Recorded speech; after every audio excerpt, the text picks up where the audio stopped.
I'm anti, I'm anti. Wait for me.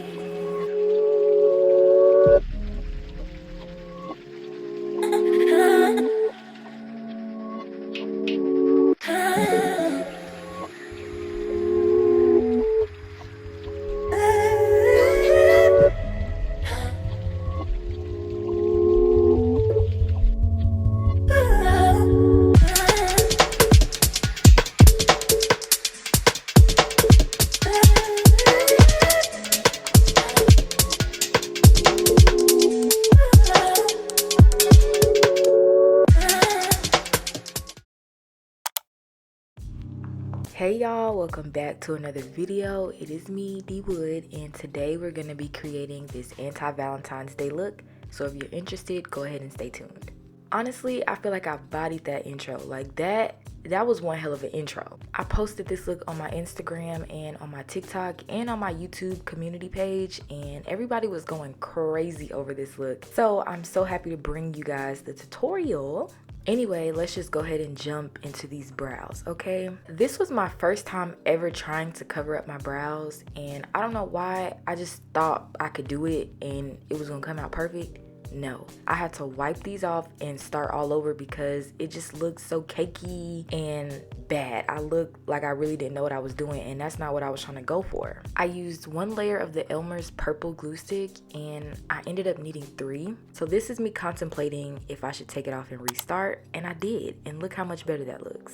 One thing about me, I'm an artist and I'm sensitive about my shit, okay? I'm very detail oriented and I love what I do. So if there's something I can fix in order to make a look come out 10 times better, I'm gonna do that. Now with that being said, there was another minor flaw in my brows and I didn't notice it until the makeup was pretty much complete. So I ended up doing the rhinestone heart over the little flaw, but of course it all worked out in my favor and the heart actually became the focal point of the look. Okay, so enough yapping. Let me go ahead and explain to you guys what exactly I'm doing here. Starting off with the matte gray eyeshadow, just to kind of give the eye the shape that I'm trying to go for. I wanted the eyes to be really bold, dark, and really smoked out, as you can see. Once I laid down the blueprint of my look, I decided it was time to go ahead in with a warm brown, and I used that to blend out that gray shade and bring it up into my brow a little more. Y'all know how smoky eyes are. You blend a little, add a little, blend a little, add a little. You know how the game goes. I also wanted the look to be really blown out, which is why I kept going in with the gray and then back with the brown, because I was really trying to create that definition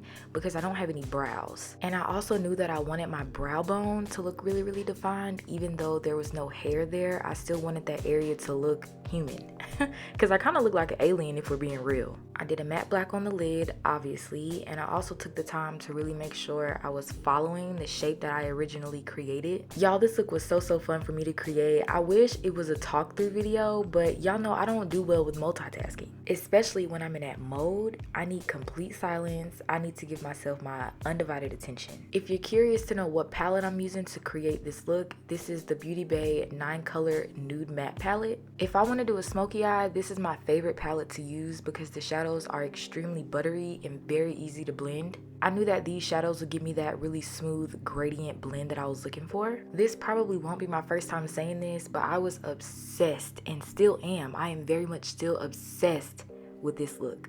I wanted to leave in a lot of these clips of me blending out my shadow so that y'all could see my placement and how I blend out everything, because that was actually something I was curious about before doing this look. I always saw people create really dope looks like this with no brows, and I'm like, well, how do they get it to look like that? And honestly, once you get started, it's really easy. It's kind of, I don't want to say it's the same exact way that you would normally do your makeup, but it's very similar, and once you get started, you'll know where to start placing all of your shadows. Alright, so now I guess it's time for one of my favorite parts. Let's go ahead and get into this mug. I wasn't sure if I wanted to go more matte with this base or more dewy. I decided the strobe cream from MAC in the shade Gold Light would be a really great place for me to start. Y'all know I love starting off my glams with a little glow. Oh yeah, so something else I wanted to mention to you guys in the beginning of the video. These brows do not budge. I tried to remove these brows with oil, with alcohol, makeup remover. Nothing worked except water. I say all that to say, don't be afraid to put makeup, foundation, foundation, concealer, whatever it is, moisturizer on top of the brows because they're not gonna move. Honestly, I feel like the more product I put on top of them, the better they looked. If you couldn't tell already, this is the Makeup by Mario Surreal Skin Foundation. If you're curious, I'm in the shade 25W. I'm sure you guys can tell, but the brows are really starting to become one with my face. I was really proud of myself, y'all. Like, I've never done anything like this, so kudos to me. Okay, so now we are moving on to one of my favorite steps ever, bronzer. If you are new here, hi, my name is D Wood and I'm a blush and bronzer whore. I just feel like as a dark-skinned black woman, bronzer has my whole heart. I love a good bronzed moment, and I knew for this look, I needed that forehead to be really bronzy. I knew that this look was gonna require a lot of bronze tour and a lot of bronzer. Because I didn't have any brows, I knew that I wanted to really focus on defining my forehead. For me, that meant lots of bronzer, lots of bronze tour, and of course, a lot of highlight. Okay, so now it looks like it is blush time. Lately, I've been obsessed with bringing my blush up really high on my cheekbones, and I feel like this was the perfect look to do that with. Now, using this technique, you definitely have to have patience and learn to trust the process. It will look absolutely insane at first, but as you see, it completely comes together in the end. I feel like we need to take a moment of silence for them girls over at Juvia's Place. They are in their bag. They did the biggest one they could ever do with that liquid blush. I believe I used the shade Rosy Posy and Pink Lady for this look. I knew that I wanted to do pink blushes because pink and black has currently been my favorite color combo. It just gives rockstar anti vibes to me. If you didn't notice, I actually used the blush to further accentuate the shape of my eyeshadow. Like I said, I was really going for that big, blown out, just kind of editorial vibe. Girl, I'm doing all this talking. I ain't even realized that we done moved on to the next step. So here you guys see that I'm bronzing and contouring my cheeks. I use the same products that I use for the forehead. As you can see, I'm going for that more lifted look. So instead of putting the product underneath my cheekbone, I decided to put it above and blend it into the blush. I'm pretty much doing my standard concealer placement, nothing new or special here.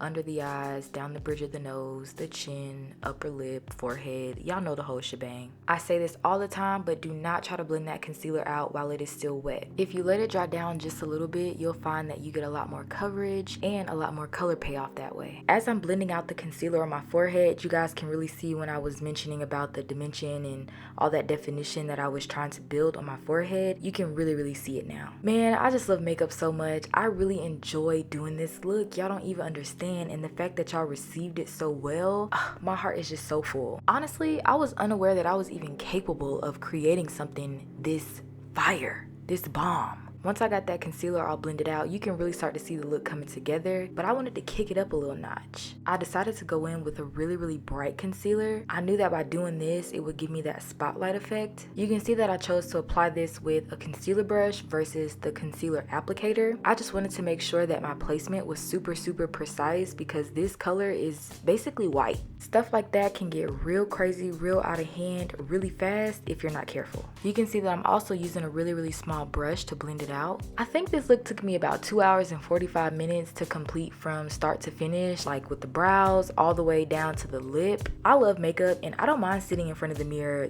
tapping on my face for that long, especially for a look like this where I'm using new techniques and all of that. I really just want to make sure I'm being really intentional about everything that I'm doing on my face. Towards the end, I was getting a little bit antsy because look at the material already. So this part is actually hilarious to me. You know how they say, if it ain't broke, don't fix it? Girl, this was me trying to fix something that was not broken. I caught myself trying to contour my nose, and I mean, the contour did look good, but it was just way too skinny for my liking. I feel like it was giving a little too much Michael Jackson vibes. First of all, I don't even really feel like I need to contour my nose. I like the way my nose looks. I just like to give it a little bit more definition. So seeing my nose like this, jump scare. Alright, so now we're moving into powders. I'm going back and forth between a translucent setting powder and the Juvia's Place foundation powder in the shade Havana. In my opinion, this is when all the magic starts to happen. I feel like powder just really helps to bring everything together and you really start to see all the hard work that you put in. Honestly, this is by far my favorite glam that I've ever done on anybody, not just even myself, on anybody. Just take a step back And look at the material. If you made it this far, please drop some black hearts for me in the comment section. Talk to me, y'all. Is this a look that y'all would wear, or is it just something that you would stand back and admire from afar? Let me know, because honestly, I would wear this out in public. Obviously, it would have to be the right occasion, but best believe I would 100% wear this. And I really have been thinking about shaving my eyebrows off for like the past year, low-key. So basically, all I'm doing right here is going over everything that I did with the creams. I'm just going over everything with powder. And I'm sitting here thinking, why don't people like their big foreheads? Because I definitely think my forehead looks big right here, but it looks amazing to me. I love a good big forehead because I love bronzer. The more bronzer I can put on somebody's forehead, the happier I am. I need somebody to come take away all my pink blushes, because one thing I'm gonna do is put on some pink blush. If you did not believe me when I said I was a blush and a bronzer whore, please let this be your evidence. Now, we all know that I did not need any more blush, but you know me, I had to double it. And not only am I blushing up my cheeks, I'm also blushing up my forehead and my temples, girl. I don't know if you guys can tell, but I added a deeper blush to the temples, and I really feel like that also helped to bring out my eyes. And I did kind of bring that blush into my eyeshadow and onto the brow bone. If you're curious, I used volume 3 and volume 4 from the Juvia's Place powder blush duos. Y'all, this blush is stunning. So right here, y'all just see me sweeping away my bake, just adding some finishing touches to the look. All that complaining I did about the Michael Jackson nose, you see me here going right back in with more bronzer. Girl, I don't know, I just was trying to give my nose some definition, and my nose was trying to take me out today. At one point, I just decided it might be best to use my face powder instead of bronzer. So that's what I did, and it ended up coming out a lot better. Of course, I still had to blend it out because it was still giving Annie, are you okay? I also made the executive decision to add some pink highlighter, and it actually came out amazing, and I feel like it helped to melt my blushes together a bit better. Alright guys, so we are basically done. This is the home stretch. This glitter spray was so fun. Oh my gosh, I have to find some more ways to use this. It's actually still in my hair right now, and I've been getting so many compliments on it. It does get everywhere, and it does kind of smell like your grandmama's perfume, but I guess I would prefer that versus like factory chemicals. All I'm doing here is putting on my lashes. This is nothing special. So in a few seconds, you guys will actually see me with the rhinestone heart over my eyebrow. I ended up going off camera to do this because, like I mentioned before, it was very impromptu. Finally, we are done. This is the final look. I'm just doing my lips here, and I'm gonna leave all of the lip details on the screen for you guys. This is all I have for y'all today. Thank y'all so much for tuning in. Before we head out, please be sure that you are subscribed and go ahead and give the video a thumbs up. Thank y'all so much for rocking with me. Thank y'all so much for supporting me. We're on the road to 20,000 subscribers. If you enjoy my content and want to see more of me, be sure that you follow me over on Instagram and TikTok. Hopefully you guys enjoyed the look. Hopefully you guys enjoyed the content, because I know I enjoyed creating it and putting it all together for you guys. If you made it this far into the video, you a real one. That is all I have for you guys today. Thank y'all so much once again for tuning in, and I hope to see y'all in the next one. That intro was something serious, so I'm gonna run it back for y'all one more time. See y'all later. Enjoy. Wait for me.